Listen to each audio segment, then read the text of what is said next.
If you're over 60, there's something important most people never get told. You can be walking every day. You can be staying active. You can even feel like you're doing everything right. And still slowly lose strength, without even realizing it's happening. And the surprising part? It often starts in one specific place in your body. A place most people never think about. A place that quietly affects how you stand, walk, and even how confident you feel moving around your own home. Today, I want to show you something simple. Not complicated. Not exhausting. Not something that requires a gym. Just one movement that you can do right at home. That can help wake your body back up. Before we go any further, let's do something together. This will only take a moment. But it can tell you a lot about how your body is really doing. Go ahead and sit in a chair. Take your time. Now, when you're ready, try to stand up, without using your hands, if it feels safe. Pause. And now, slowly sit back down. Good. Let's do that one more time. Stand up, slowly. And sit back down again. Now just take a moment and notice. Did that feel easy? Or did you have to lean forward to get momentum? Did you feel pressure in your knees? Did you feel a bit unsteady? Now, if it's safe, stand behind a chair, hold on to it lightly, and gently lift one leg slightly behind you. Not high, just a little. Now ask yourself, do you feel your glute working? Or do you feel more strain in your lower back? If that felt easy, that's a great sign. It means your body is still coordinating well. But if it felt even slightly difficult, if you noticed hesitation, or if you had to compensate, that's important. Because those small signs are often the very beginning of bigger changes. And here's the good news. This is something we can improve. Your body doesn't stop adapting just because of age. It just needs the right signal. If you noticed even a small struggle just now, please don't ignore it. These small signs are often where bigger problems begin. Subscribe so you don't miss the simple things that can help you stay strong and steady. And let me know in the comments. What did you feel? Even something simple like easy, or a bit difficult. It helps more people your age find this, and it helps me understand what to share next. In this video, I'm going to walk you through one simple exercise. But more importantly, I'll show you how to do it correctly. Because that's where most people go wrong. And by the end, you'll understand what your body really needs to stay strong, balanced, and confident. As we get older, something natural begins to happen. Your muscles begin to lose strength. Not all at once. Not dramatically. But gradually. Quietly. And one of the first areas this affects is your glutes. Now your glutes are some of the most important muscles in your body. They help you stand up. They help you stay balanced. They help you walk with confidence. But when they become inactive, other areas start doing their job. Your knees, your lower back, even your hips. And over time, that imbalance can lead to discomfort, instability, and reduced confidence. This is why some people begin to notice. Standing up feels harder. Walking feels less steady. Climbing stairs becomes tiring. Balance doesn't feel as reliable. And slowly, confidence begins to fade. And when confidence fades, movement decreases. And when movement decreases, strength declines even more. But here's the good news. You don't need complicated routines. You don't need intense workouts. You don't need to spend hours exercising. You just need to wake up the right muscle. Because there's one small detail that changes everything. And most people never realize it. Exercise 1, Glute Bridge. Now let's take a little more time with this first movement, because even though it looks simple, this is the one that can make the biggest difference if you do it correctly. I want you to think of this not as just lifting your hips, but as reconnecting with a muscle that may have been quiet for a long time. So go ahead and lie down on your back in a comfortable position, bend your knees, and place your feet flat on the floor.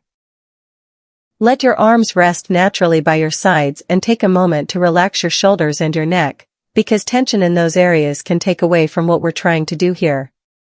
Now, before you even lift your hips, I want you to focus on gently squeezing your glutes, almost like you're trying to hold a coin between them. That squeeze is the most important part of this entire movement. Once you feel that, slowly press your feet into the ground and lift your hips just a few inches. You don't need to go high, and in fact going too high can shift the work into your lower back, which is exactly what we don't want. At the top, pause for a moment and check in with your body. Ask yourself, do I feel this in my glutes, or am I feeling strain somewhere else? If it's in your lower back, lower down and reset, then try again with a gentler lift and a stronger focus on that squeeze. Then slowly lower yourself back down, taking your time, because the lowering part is just as important as the lifting. One thing I often see is people rushing through this, turning it into a quick up and down motion, but that takes away the benefit. Slow and controlled is what makes this effective. If it feels difficult or unfamiliar, that's completely okay, because for many people this muscle hasn't been fully active for years, and this is the first step in waking it back up. Over time, as you repeat this movement, you may start to notice small changes, like it becoming easier to stand up from a chair or feeling more stable when you walk. Exercise 2, Seated Glute Squeeze. Now let's move into something even simpler, and this is perfect if getting down on the floor doesn't feel comfortable or if you just want a way to activate your glutes throughout the day without much effort. Go ahead and sit in a chair with your feet flat on the floor and your back upright but not stiff. You don't need perfect posture here, just a position where you feel stable and relaxed. Now from this seated position, I want you to gently squeeze your glutes, similar to what we did before, but this time you're staying seated. Imagine you're trying to slightly lift yourself off the chair, but without actually moving. Hold that squeeze for about 3 to 5 seconds, then slowly release. That's 1 repetition. Now, as simple as that sounds, there's a right way and a wrong way to do it. One of the most common things I see is people tightening everything at once, their stomach, their shoulders, even holding their breath, and that takes away from the focus. What we want here is isolation. Just the glutes doing the work. So keep breathing normally, keep your upper body relaxed, and bring your attention to that one area. You might not feel much at first, and that's completely normal. In fact, for some people it feels like nothing is happening, but that doesn't mean it's not working. It just means your connection to that muscle needs a little time to rebuild. Think of it like turning the lights back on in a room that hasn't been used in a while. The more you practice this, the clearer that connection becomes. You can do this while watching television, while sitting at the table, or even while talking on the phone, and over time those small moments add up. What you're doing here is training your brain to remember how to activate your glutes, and that carries over into everything else you do, like walking, standing, and climbing stairs. So don't underestimate this one just because it's simple. Exercise 3, Standing Glute Kickback. Now we're going to bring things into a standing position, and this is where you begin to connect that glute activation to real movement. Go ahead and stand behind a chair or hold on to something stable so you feel secure and balanced. Place your hands lightly on the chair, not gripping tightly, just enough to support yourself if needed. Stand tall, with your shoulders relaxed and your feet about hip-width apart. Now slowly shift your weight onto one leg, and with the other leg, gently move it straight back. You don't need to lift it high, just a few inches off the ground is enough. The key here is control, not height. As you move your leg back, think about squeezing the glute on that side, just like we practiced earlier.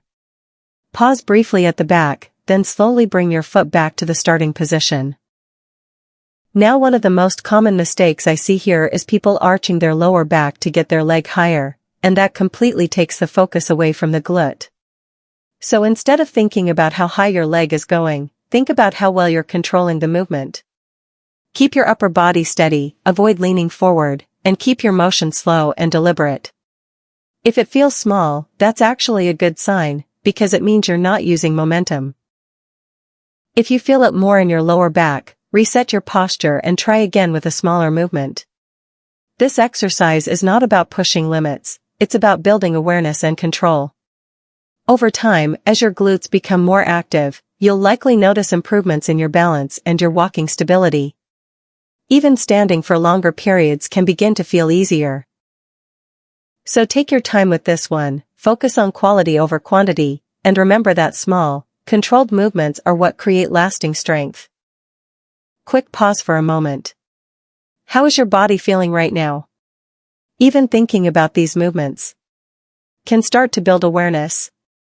If you've made it this far, it tells me something important. You care. And that matters. Subscribe not for me, but as a small commitment to yourself. Exercise 4, sit to stand.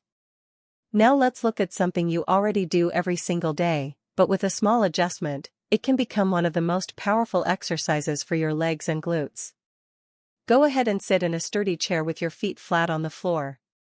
Position your feet slightly behind your knees, not too far, just enough so you can push through them comfortably. Sit tall, but relaxed, and then lean forward slightly from your hips. Now from here, press your feet into the ground and slowly stand up. Take your time as you rise, and once you're fully standing, pause for a moment before sitting back down. Now this is where most people lose the benefit. Instead of dropping back into the chair, I want you to lower yourself slowly and with control, almost as if you're trying to sit as quietly as possible. That controlled lowering is where a lot of the strength is built. One common mistake is relying too much on the arms or pushing off too quickly, and while it's okay to use your hands if needed, try to use your legs as much as you safely can. Another mistake is rushing through the movement, turning it into something quick and automatic. But here, slower is better. The slower you go, the more your muscles have to work. If it feels challenging, that's completely fine, and you can adjust by using a higher chair or adding support with your hands. Over time, as this movement becomes easier, you'll start to notice improvements in everyday life, like getting up from the sofa or out of bed feeling smoother and more controlled. This is real-life strength, the kind that supports your independence, and that's why this exercise is so valuable. Exercise 5, Supported Mini Squat. Now for the final exercise, we're going to combine everything you've been working on into one simple movement that strengthens both your legs and your glutes together. Go ahead and stand behind a chair and hold on to it lightly for support. Place your feet about shoulder width apart and stand tall with your shoulders relaxed. From here, slowly bend your knees and push your hips back slightly, as if you're about to sit down, but only go part way. This is a mini squat, so there's no need to go deep.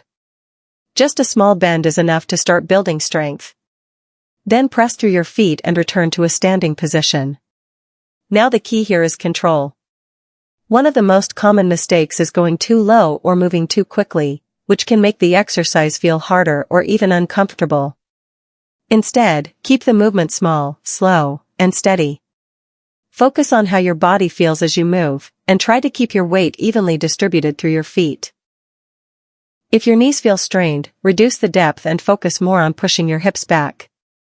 If it feels easy, that's okay too, because consistency matters more than intensity. Over time, as your strength improves, you can gradually increase the range of motion. This exercise helps build the kind of strength you need for everyday movements like bending down, picking things up, or simply maintaining balance while standing. So again, take your time, don't rush, and focus on doing each repetition with control and awareness. That's where the real benefit comes from. This is about more than just exercise. It's about confidence. It's about independence. It's about being able to move freely. Without hesitation. Without fear. Without relying on others. Losing strength doesn't happen all at once. It happens quietly. But so does getting stronger. Your body can still improve. Not from perfection. but from consistency. If you have any medical concerns, always speak with your doctor before trying anything new. If this helped you, let me know in the comments. And try this for a few days. Then come back and tell me how you feel.